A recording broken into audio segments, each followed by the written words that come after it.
What's going on, guys? Dan here. I'm going to show you guys a little bit of a tutorial on how to play Magic the Gathering Commander Edition online. So a little bit about this, it's very easy and simple to set up. A lot of people think that it's really complicated. The main and foremost thing is that you have to have a webcam.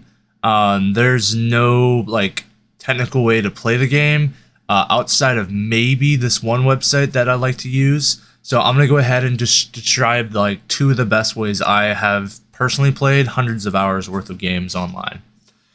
So you can go to any browser for these built-in functions. An official Magic the Gathering,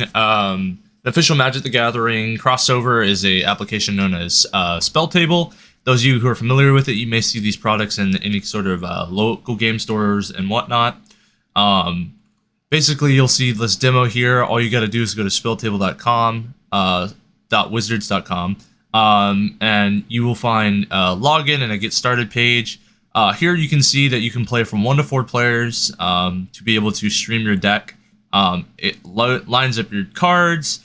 This is affirmatively the best system to play. Now, I haven't actually been on Spell Table myself, but I have messed with it because we tend to play with just Discord overview, but it has all the built-in features. It will identify your cards, tracking, different video layouts, and a turn system. So this is probably the most superior way to play Magic the Gathering online.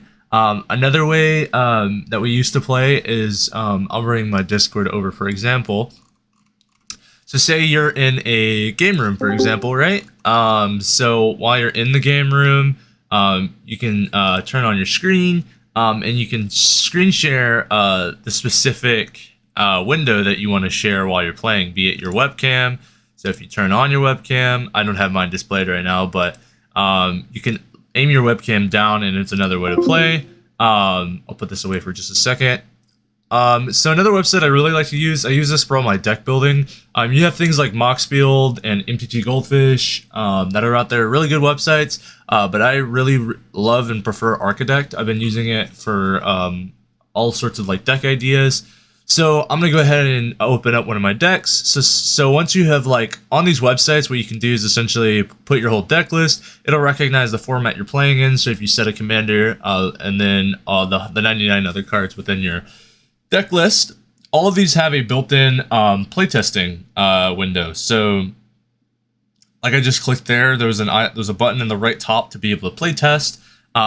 This is a really cool system because I can look at my starting hand. I can mulligan if I'm not okay with that. Put things at the bottom of the library. So I'll keep this, right?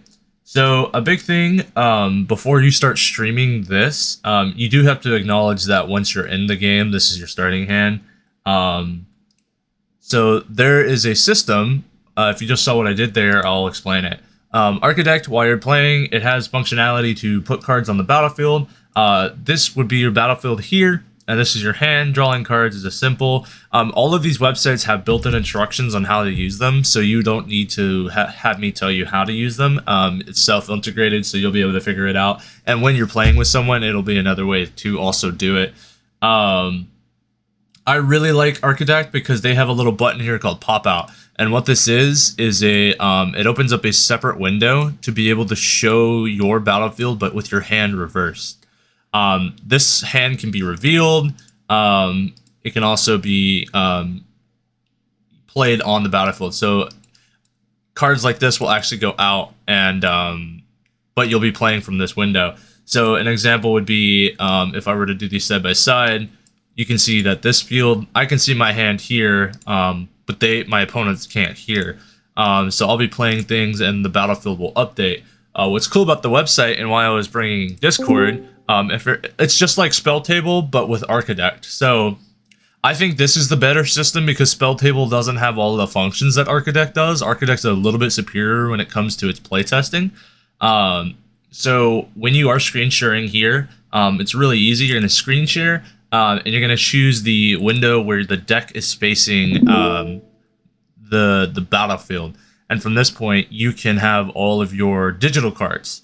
Spell Table is meant for you to be able to play your deck in person through the streaming, but with Architect and this functionality, you can all look at your digital boards. Obviously, it's a game of trust, so do wise to be where you go with that. But essentially, you can play your game in a digital format. So, laying out the options, you can play screen share and physical. You don't even have to use Spell Table. You can just use Discord, aim your camera down, have some proper lighting, and then have some fun.